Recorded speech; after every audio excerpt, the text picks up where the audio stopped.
Alright, fuck it. I'll review the TikTok album.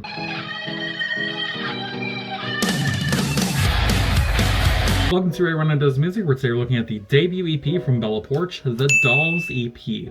Bella doesn't really need an introduction in today's internet climate, I feel, but just in case you weren't aware of her, I'll do the usual here. She blew up on TikTok with videos that attracted millions of views a week with no signs of stopping, and when she eventually teamed up with friends she had made on the app, such as Suburban, to create music, everyone got curious as to what the lengths of the so-called career, at the time, were going to be. A lot of people thought it'd be a one-off feature, but her first song, Build-A-Bitch, was just the type of pop song to blow up with, and its success spawned this entire EP that we now have. So let's get into this infectious piece of modern pop. The starting track, Build-A-Bitch, is the best example of a bare-bones pop song and everything it should be in a mainstream sensibility. Overall, catchy to a T, and filled with easily digestible lyrics with ever so heavy lyrical themes to dig into with a closer magnification. The song tackles beauty standards, a typical subject in the last couple decades, especially the last 5 years or so, that's hard to mess up, but the background beats, courtesy of Suburban, make for a punchier melody to vibe to. The second verse directly tackles the subject, talking about how boys are always trying to pick and choose the girls they want to pursue, akin to picking out a Barbie toy from an aisle. I especially like the line, "They don't look like Ken at all, barely have a heartbeat," as it plays into the song's theme without going too overboard on it. It's nice and vague, but still gets the point across. Hey, these boys ain't shit. All in all, it's a solid opener for an EP. The somewhat sinister vocals that she initially puts in pay off in the second song, Dolls, where the almost creepy elements come together in terms of lyrical moments and productive elements. Going off the vibe of these first two songs alone, and of course the album's cover art, it gives me an impression that this is meant to be more of a darker take on pop. Not quite bedroom, not quite goth pop, think of it as a bubblegum with a twinge of alternative. Just the type of thing that does so well among a sea of sameness in pop nowadays. Lyrics don't stand out as much here as they do in the impactful first single, but the job's executed well. Living Hell is the first of 3 songs around this album that I hadn't initially heard previously, those being the first 2 along with Inferno, and my first impression here is that it falls into a comfortable space, more bad bitch energy than anything else in either a positive or negative manner.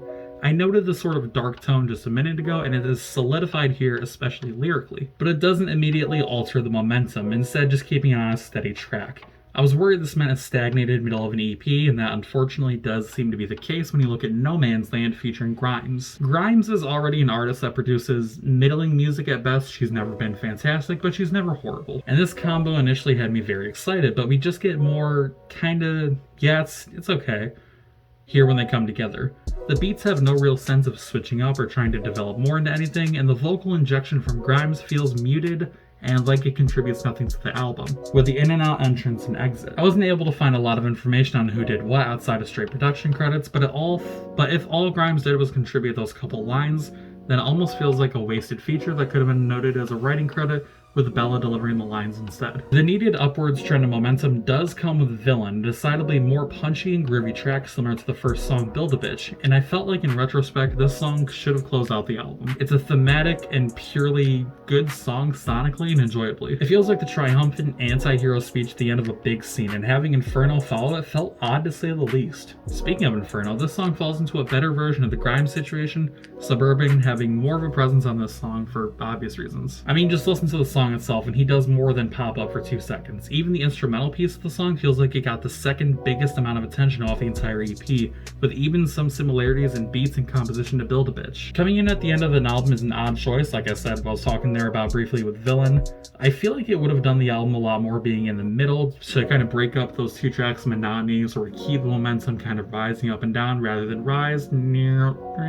You know what I mean? And it would also give it more of a storybook feeling that I feel like kind of would have trended a little better with the overall sort of darker vibes. Nobody's debut is perfect outside of Patrick Stump, but that's a different story, wink. And Bella Poarch has a definite future in pop music that I want to see develop more. And this is about what I expected from her first full project, excuse me. Now, it's not horrible.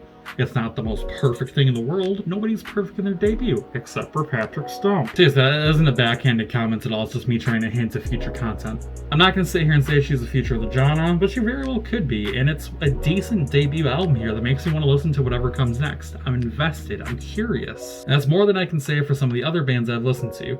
So it's for those reasons that the Dolls EP by Bella Poarch gets a 3.6 out of 5 EP score, or a 7.2 album full score. And that's a review. Let me know what you guys think down in the comment section below. Are you on TikTok? Are you not on TikTok? Let's start a war about that in the comment section. That always does social media good. Hope you're having a good day. Hope you're staying hydrated. I'll see you next time.